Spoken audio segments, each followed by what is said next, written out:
بسم اللہ الرحمن الرحیم۔ السلام علیکم ورحمۃ اللہ وبرکاتہ۔ حضرت جابر بن عبداللہ رضی اللہ عنہما نبی اکرم صلی اللہ علیہ وآلہ وسلم کا یہ فرمان نقل کرتے ہیں، بندہ اللہ تعالیٰ سے دعا کرتا ہے اور وہ اس سے محبت رکھتا ہے، اللہ تعالیٰ فرماتا ہے، اے جبرائیل، میرے اس بندے کی حاجت پوری کر دینا، لیکن اسے مؤخر کرو، کیونکہ میں یہ پسند کرتا ہوں کہ اس کی آواز سنوں۔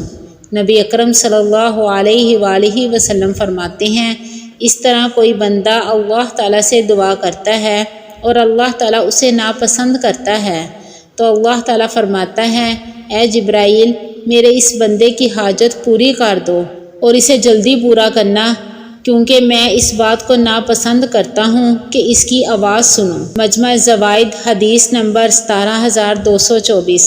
سیدہ عائشہ صدیقہ رضی اللہ عنہا بیان کرتی ہیں، نبی اکرم صلی اللہ علیہ وآلہ وسلم نے ارشاد فرمایا، جب تم میں سے کوئی ایک شخص آرزو کرے تو وہ کثرت والی کرے، کیونکہ وہ اپنے پروردگار سے مانگ رہا ہے۔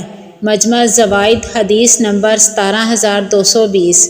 حضرت علی رضی اللہ عنہ کو روایت کرتے ہیں، نبی اکرم صلی اللہ علیہ وآلہ وسلم نے ارشاد فرمایا، دعا مومن کا ہتھیار ہے اور دین کا ستون ہے اور آسمانوں اور زمین کا نور ہے۔ مجمع الزوائد حدیث نمبر 17198۔